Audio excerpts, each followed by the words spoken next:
If any of you saw the state my room is in right now, you'd probably want to call an exterminator. But I have an excuse.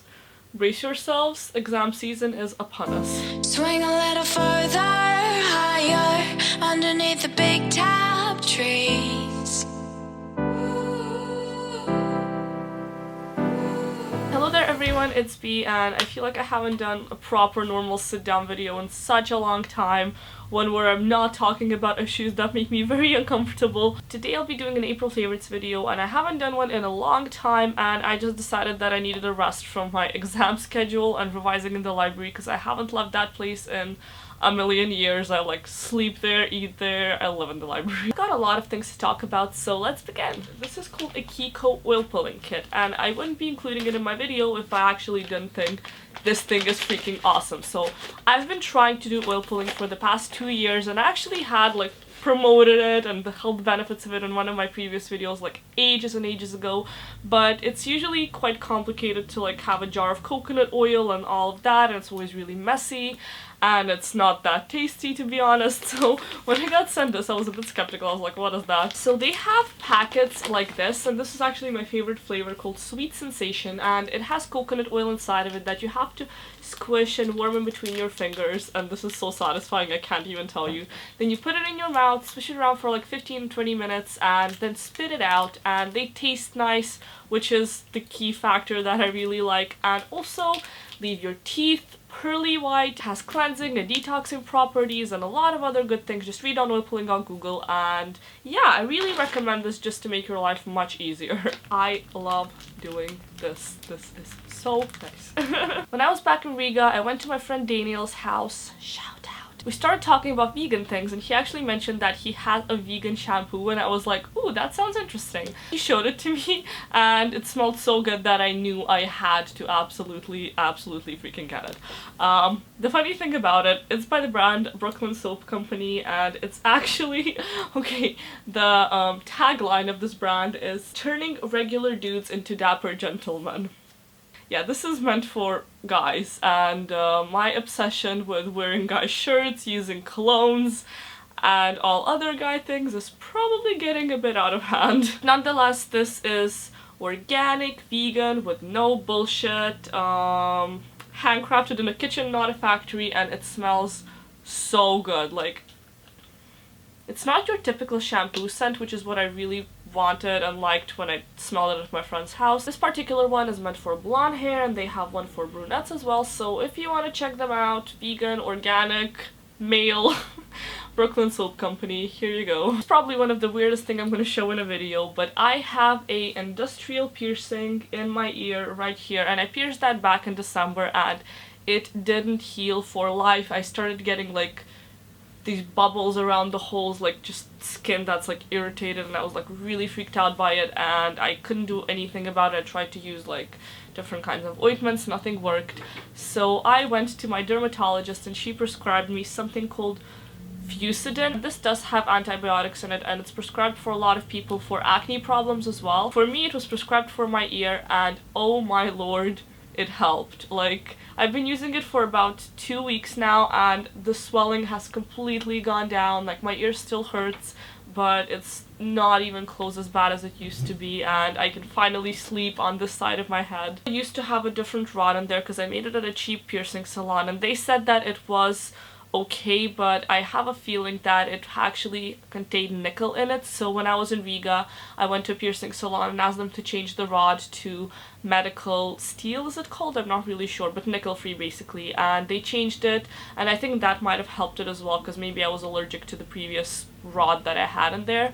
So if you have similar problems with piercings, definitely visit a dermatologist and ask them for their opinion. If they see a lot of swelling, they're gonna want you to take it out, but I didn't because I'm a rebel, and I really didn't want for all that pain to go for nothing, so I just changed the rod, started using this ointment, and it helped massively. So yeah, Fusidin, Google it. My next favorite is something you might have noticed on my face already, and that is these, and I have so many more of them, and they are fake glasses. Not as tacky as, you know, the nerd glasses that people used to wear in like 2013 or something. These are like nice looking, real looking glasses that aren't optical, and I got them on AliExpress. B, aren't you already like blind? The answer is yes, and that's exactly why I'm wearing fake eyeglasses, because my real ones, they have such a big prescription that they make my eyes look twice smaller than they are in reality. I look like an alien and it does not look good, no matter how nice or expensive the glasses themselves are. So I just decided to go for a fake because I actually really like how glasses look on me, but I just wasn't able to wear the real ones before out, and now I can, so it's like, woo! Since the beginning of this video, you've probably been like, oh my god, get over yourself, why do you have vegan written on your boobs? Yeah. Obviously, if you're vegan, this is a rule. You have to always mention it to every single person who walks by you on the street. You have to write it on your forehead, on your clothes, scream it out loud, like literally like shove it in everyone's faces, because otherwise if you don't do that, then like you're not a vegan. Okay, of course I'm just kidding, but when I saw this sweatshirt on the website rad.com, I could not resist because I was like, this is awesome. First of all, it's a color I really like. Second of all, I don't have anything that says vegan or any type of vegan merch at all. And this is also embroidered, it's not printed, which makes it really nice quality, and I just needed at least one thing that would kind of connect me to the amazing, beautiful movement of wonderful people who are in the same squad as I am. If you want to get this, the link is going to be down below, and also it has an amazingly soft inside, which makes me want to wear it every single freaking day. Okay, now that I'm done with things, tangible things that are my favorites this month, we have to address a very vital, important topic, and that topic is the TV show called White Collar. Can we please pay a minute of silence to tribute this amazingness of a creation? Anyone who's never seen White Collar, I only started watching it a month ago, and yes, in a month I finished the entire 6 seasons, which is very depressing because now I honestly have an existential crisis, which is good in a way because now I can not distract myself with anything and get my head down to studying. The TV show is about a white-collar criminal, and white-collar criminals are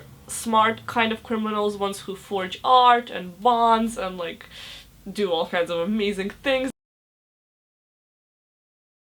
that requires a lot of brain capacity. And this one is about this white-collar criminal called Neil Caffrey, and about how he was in prison and then he became a criminal informant for an FBI agent, Peter Burke, and it's basically an unraveling of the story, and they're solving cases all the time, and it's like, he's so hot. Okay, Matt Bomer, the guy who plays Neil Caffrey, is like, there is not enough verbal power for me to express how much I love that character in every single aspect of him. I actually finished watching the very last episode day before yesterday, and I'm not gonna spoil anything, but I was crying and bawling my eyes out for 15 minutes. It was so dramatic, and I'm gonna insert a picture right here of how my face looked after I finished watching it. But honestly, I can say that to this day that has been my most favorite TV show probably I've ever watched. So if you want to procrastinate or distract yourself or just have nothing new to watch, then please watch White Collar, you're really gonna love it. Actually, the person who I got the idea of watching it from is Cornelia Grimsmo. She's a fellow vegan YouTuber here, and go to her channel and tell her that I sent you there because she's an awesome human being and apparently has an insanely good taste in TV shows. I have an existential crisis right now. This is really serious. Okay, moving on to some issues that are actually important and relevant in life. 2 documentaries that I watched this month. The first one is called The True Cost, about ethical clothing and sustainability, and about basically the clothing industry, how everything is manufactured. That documentary just really opened up my eyes about how unglamorous the fashion industry really is in the core of it, and where the clothes are made. For the past maybe month and a half, have really started thinking about it and making a lot more conscious purchase decisions, and of course a little goes a long way, as I say with everything. I'm trying to buy a lot more things vintage or secondhand or get them from my mom or something, just because I feel like that's better for the planet. Yeah, the documentary, The True Cost, I definitely recommend it. It's going to be very eye-opening, especially if you're someone who shops at stores like H&M and Zara a lot. It might make you realize things that you did not know before about the fashion industry. And the second documentary I watched yesterday, as I finished an essay about the financial crisis of 2007 and 2008, and that documentary was so freaking amazing. And like with a lot of these challenging, like, anti-governmental documentaries, such as even Cowspiracy, oh my god, like, it made me so frustrated about how little we can actually impact, and how every single problem we have on the planet is in the hands of these, like, couple of rich men who are just freaking assholes. The documentary basically explains step by step how the crisis of 2008 happened, and how it was all based on the greed of a couple of Wall Street bankers, and the corruption and lobbying that went into deregulating banks and the financial industry in the US, and how the whole government system when it comes to finance is a complete mess, and putting it with the vegan perspective is generally a lobbied mess that is, it's just all directed by money. And literally the crisis wouldn't have been there if the financial industry was a little bit more regulated and the banks weren't just let to do whatever they want. And I mean, there's no reason to stay frustrated about it, because there's nothing, virtually nothing we can change, and the lives of people who are trying to make a change in the system usually don't end very well, even looking at the example of JF Kennedy. But yeah, as much as I realize my helplessness in this, I think it's just important to know and to have the education and brain capacity to understand these events and how they happen. So I definitely recommend this documentary. Probably forgot to say what the name of it is. It's called Inside Job. The last favorite is music, and what I've been recently listening to in the library while studying, because I genuinely haven't had a chance to listen to music in any other situation, have been these long mixes made by DJs, ones that are like an hour long at once or like 30 minutes long.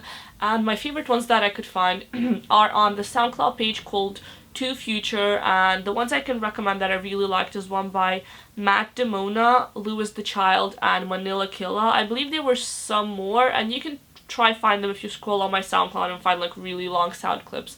Those are these type of mixes that I personally enjoy listening to, because they just flow. You don't have to worry about having to like switch songs if you don't like something, because this is just whole like organic, like one long bit. So I definitely recommend those if you want to study and still don't want to listen to like classical or piano music or study music that usually makes me want to go to sleep.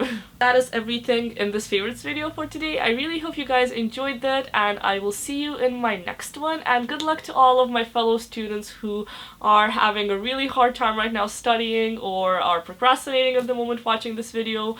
You can do it. You're gonna get your A's and you're gonna get your firsts.